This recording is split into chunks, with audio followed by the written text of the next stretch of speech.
ಒಂದು 15 ದಿನದ ಹಿಂದೆ ನಾನು ಕೆಲಸ ನಿಮಿತ್ತ ಕುಮಟಾಕ್ಕೆ ಹೋಗ್ತಾ ಇದ್ದೆ ಹೊನ್ನಾವರದಿಂದ.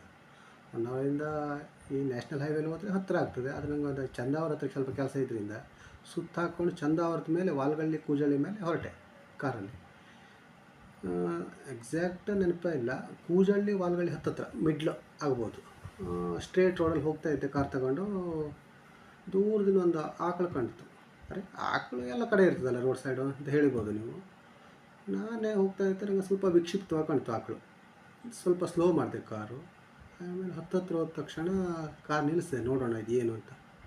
ನೋಡುವಲ್ಲಿವರೆಗೆ ಅಷ್ಟಾವಕ್ರ, ಪುರಾಣದಲ್ಲಿ ಬರ್ತಾನಲ್ಲ ಅಂಥ ಅಷ್ಟಾವಕ್ರ, ಅಂಥ ದನ ಆಕಳು. ನಾನು ಸೂಕ್ಷ್ಮವಾಗಿ ಗಮನಿಸಿದೆ ಹತ್ತಿರ ಹೋಗಿ.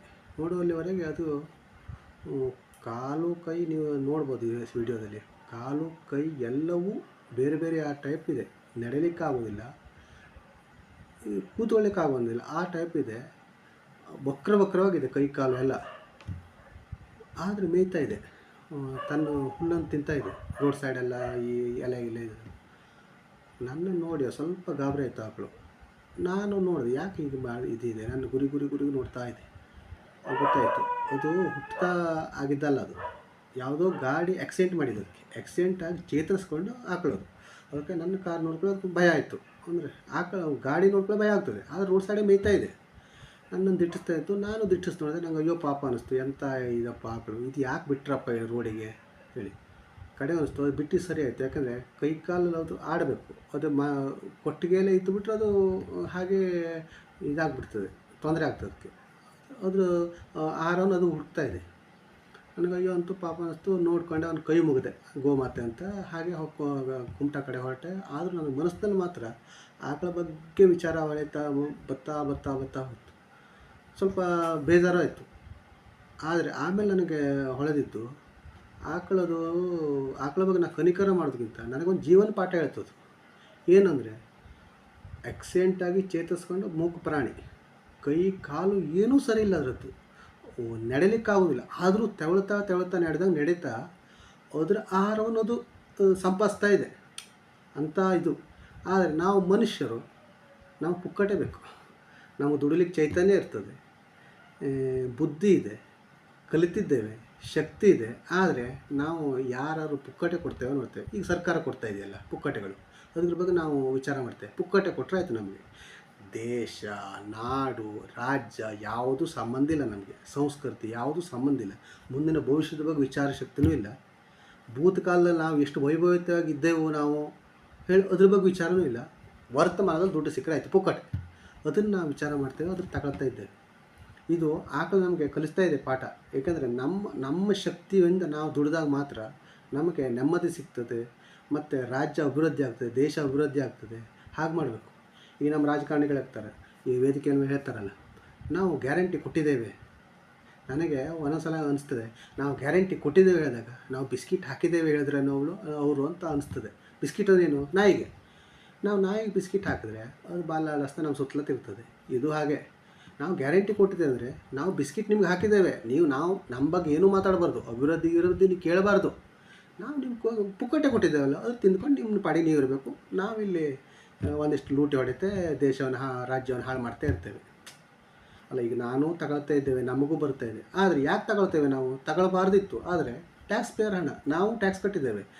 ಒಂದೊಂದು ಬೆಂಕಿ ಪಟ್ಟಣದಿಂದ ಎಲ್ಲದಕ್ಕೂ ನಾವು ಟ್ಯಾಕ್ಸ್ ಕಟ್ಟಿದ್ದೇವೆ. ಆ ಟ್ಯಾಕ್ಸ್ ಹಣವನ್ನು ಬೇಕಾಬಿಟ್ಟು ಹಂಚ್ತಿದ್ದಾರೆ, ನಾವು ತಗೊಳ್ಬೇಕು. ನಾಳೆ ಮತ್ತೇನಾದ್ರು ಟ್ಯಾಕ್ಸ್ ಕಟ್ಟಲಿಕ್ಕೆ ನಮ್ಗೆ ಅನುಕೂಲ ಆಯ್ತಲ್ಲ, ಅದು ಆ ಲೆಕ್ಕಕ್ಕೆ ತಗೊಳ್ತಾ ಇದ್ದೇವೆ. ಆ್ಯಕ್ಚುಲಿ ನಮ್ಗೆ ಮನಸ್ಸಿಲ್ಲ ತಗೊಳ್ಳಿಕ್ಕೆ, ತಗೊಳ್ಬಾರ್ದು.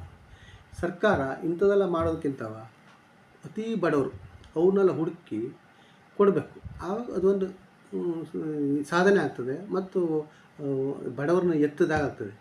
ಬೇಕಾಬಿಟ್ಟು ಹಂಚಿ ಇವರು ಹೀಗೆ ಹಾಳು ಮಾಡ್ತಿದ್ದಕ್ಕೆ ಆಕಳು ನನಗೆ ನಿದರ್ಶನ ಕೊಡ್ತು, ತನ್ನ ಮನುಷ್ಯರು ಹೇಗಿರಬೇಕು ಅಂತ. ನಾವು ಬುದ್ಧಿ ಇದೆ, ಅದಕ್ಕೆ ಪಾಪ ಬುದ್ಧಿ ಕಡಿಮೆ ಇದೆ, ಆದರೂ ಅದು ಆ ರೀತಿ ಕಷ್ಟಪಟ್ಟು ತನ್ನ ಜೀವನವನ್ನು ತನ್ನ ಆಹಾರವನ್ನು ಸಾಧನೆ ಮಾಡ್ತಾಯಿದೆ. ನಾವು ಹಾಗೆ ಮಾಡಬೇಕಿತ್ತು. ಆಮೇಲೆ ಈ ರಾಜಕಾರಣಿಗಳಿಗೆ ಗೊತ್ತಿದೆಯಲ್ಲ, ಜ್ಯೋತಿಷ್ಯದಲ್ಲ ಗಜಕೇಶ್ರಿ ಯೋಗ ಇದೆ. ಈ ರಾಜಕಾರಣಿಗಳ ಯೋಗ ಆ್ಯಕ್ಚುಲಿ ಗಜಕೇಶ್ರಿ ಯೋಗ. ಯಾಕೆ ಅಂದರೆ ಹೇಳ್ತೇನೆ, ಅಂದರೆ ಹಿಂದೆ ಇಮ್ಮಡಿ ಪುಲಕೇಶಿ, ಇವರು ಹೊಯ್ಸಳರು, ವಿಕ್ರಮಾದಿತ್ಯ, ಈ ಇವರು ಯಾರು ನಾಲ್ವಡಿ ಕೃಷ್ಣರಾಜು ವಿಜಯನಗರ ಅರಸರುಗಳು ಇಂಥ ಆಳಿದ ನಾಡನ್ನು ಈಗ ಇವರಿಗೆ ಆಳಲಿಕ್ಕೆ ಇವರಿಗೆ ಸರ್ಕಾರ ಅವಕಾಶ ಕೊಟ್ಟಿದೆ. ಇದೊಂದು ಯೋಗ. ರಾಜ್ಯವನ್ನು ಆಳಲಿಕ್ಕೆ ಒಬ್ಬನಿಗೆ ಸಿಗ್ತದಂದರೆ ಅವನ ಯೋಗ ಅದು. ಅವನು ಹೇಗೆ ಸದುಪಯೋಗ ಪಡಿಸ್ಕೊಳ್ಬೇಕು ಅವನಿಗೆ ಕೊಟ್ಟ ಅಧಿಕಾರವನ್ನು. ಈಗ ಎಷ್ಟೋ ಬಡಬಗ್ಗರನಿಗೆ ಏಳಿಗೆ ವಿಚಾರ ಮಾಡ್ಬೋದು. ಅರಣ್ಯ ಸಂರಕ್ಷಣೆ, ಪ್ರಾಣಿ ಪಶು ಪಕ್ಷಿಗಳಿಗೆ ಆಹಾರ, ಜನರಿಗೆ ಉದ್ಯೋಗಾವಕಾಶ, ಇಂಗು ಗುಡ್ಡೆಗಳನ್ನು ತೋಡುವುದು, ರಸ್ತೆಗಳನ್ನು ಸ್ವಚ್ಛವಾಗಿಡುವುದು, ಸ್ವಚ್ಛ ಭಾರತ ಹಾಗೆ ಸ್ವಚ್ಛ ಕರ್ನಾಟಕ ಮಾಡುವುದು, ಇಂಥ ಎಷ್ಟೋ ಯೋಜನೆಗಳನ್ನು ತಂದು ಚೆಕ್ ಡ್ಯಾಮ್ಗಳನ್ನು ನಿರ್ಮಾಣ ಮಾಡೋದು, ನದಿಗಳಿಗೆ ಅಣೆಕಟ್ಟು ಕಟ್ಟೋದು, ಫೂಲ್ ಕಟ್ಟೋ ಒಂದನ್ನು ಪಕ್ಕದಿಂದ ಮತ್ತೊಂದು ಪಕ್ಕಕ್ಕೆ ನದಿಗಳಿಗೆ ಜೋಡಣೆ ಮಾಡಿದ್ರೆ ಎಷ್ಟೋ ಅನುಕೂಲ ಆಗ್ತದೆ, ಎಷ್ಟೋ ಪೆಟ್ರೋಲ್ ಉಳಿತದೆ, ಎಷ್ಟೋ ಡೀಸೆಲ್ ಉಳಿತದೆ. ಇಂಥೆಲ್ಲ ಮಾಡಿ ಜನರ ಕಲ್ಯಾಣಕ್ಕೆ ಎಷ್ಟೋ ವಿಚಾರವಿದೆ, ಅದನ್ನು ಮಾಡ್ಬೋದು. ಅವ್ರಿಗೆ ಅದು ಯಾವುದೂ ಮಾಡೋದಿಲ್ಲ. ಇವರು ಬಿಸ್ಕಿಟ್ ಹಾಕ್ತಾರೆ, ತಮ್ಮ ಬೆಳೆ ತಾವು ಬೇಯಿಸ್ಕೊತಾರೆ. ಹೀಗಾಗಬಾರ್ದು. ಜನ ಕಲಿಬೇಕು. ನಾನೀಗ ಸಾಮಾನ್ಯ 4-5 ಸಲ ಆಯ್ತು ಈಗ ಅದೇ ರೋಡಲ್ಲಿ ಹೋಗ್ತಾ ಇರೋದು. ಆ ಕಡೆ ನೋಡ್ತಾ ಹೋಗ್ತೇನೆ, ಒಂದು ಸಲ ನಿಂತು ಕೈ ಮುಗಿದು ಹೋಗ್ತೇನೆ. ಅದು ನಮಗೆ ಆ ಮೂಕ ಪ್ರಾಣಿ ಕಲಿಸ್ತಾ ಇದೆಯಲ್ಲ ಆ ಪಾಠ, ನಮಗೆ ಪಾಠ ಆಗಬೇಕು. ಬಿಟ್ಟರೆ ನಾವು ಕಲಿಬೇಕು ಅದರಿಂದ. ಬಿಟ್ಟರೆ ನಾವು ಅದನ್ನು ನೋಡಿ ಹೀಗೆ ಹೋಗೋದಲ್ಲ. ಅಂಥದ್ದು ಮೂಕ ಪ್ರಾಣಿಯೂ ಪಾಠವನ್ನು ಹೇಳ್ತದೆ. ನಾವು ಎಷ್ಟೆಷ್ಟೋ ಅಧ್ಯಯನ ಮಾಡ್ತೇವೆ, ಕಾಲೇಜಿಗೆ ಹೋಗ್ತೇವೆ, ಆದರೆ ಆಕಳು ಕಲಿಸಿದ ಪಾಠವನ್ನು ನಮಗೆ ಅರಗಿಸ್ಕೊಳ್ಳಿಕ್ಕಾಗ್ತಾ ಇಲ್ಲ. ನಾವಿನ್ನೂ ವಿಚಾರ ಮಾಡಬೇಕು. ನಾವು ಸತ್ಪ್ರಜೆಗಳಾಗಿ ಈ ಸರ್ಕಾರ ಕೊಡೋ ಡೋಂಗಿ ಈ ರುಸುವತ್ತು ಆಸೆಗಳಿಗೆ ಬಲಿ ಬೀಳದೆ ರಾಜ್ಯ ದೇಶ ಒಳಿತಿಗೆ ಯಾರು ಉತ್ತಮವಾದ ರೆಪ್ರೆಸೆಂಟೇಟಿವ್ ಇದ್ದಾರೋ ಅವರಿಗೆ ನಾವು ಮತವನ್ನು ಕೊಡಬೇಕು. ಯಾವುದೇ ಪಕ್ಷ ಆಗಲಿ, ನಾಯನ ಪಕ್ಷ ಯಾವ ಪಕ್ಷದ ಕಾರ್ಯಕರ್ತಲ್ಲ, ನೀವು ಯಾವುದೇ ಪಕ್ಷದಲ್ಲಿ ಉತ್ತಮ ಒಬ್ಬ ರಿಪ್ರೆಸೆಂಟೇಟಿವ್ ಅಂದರೆ ಅವನಿಗೆ ಒಂದು ಮತ ಕೊಡಿ. ರಾಜ್ಯ ದೇಶ ಉದ್ಧಾರ ಆಗಲಿ ಹೇಳ್ತೇನೆ. ಮತ್ತು ಅಂತಿಮವಾಗಿ ಆಕಳಿಗೆ ಒಂದು ಸಲ್ಯೂಟ್ ಹೊಡಿತೇನೆ.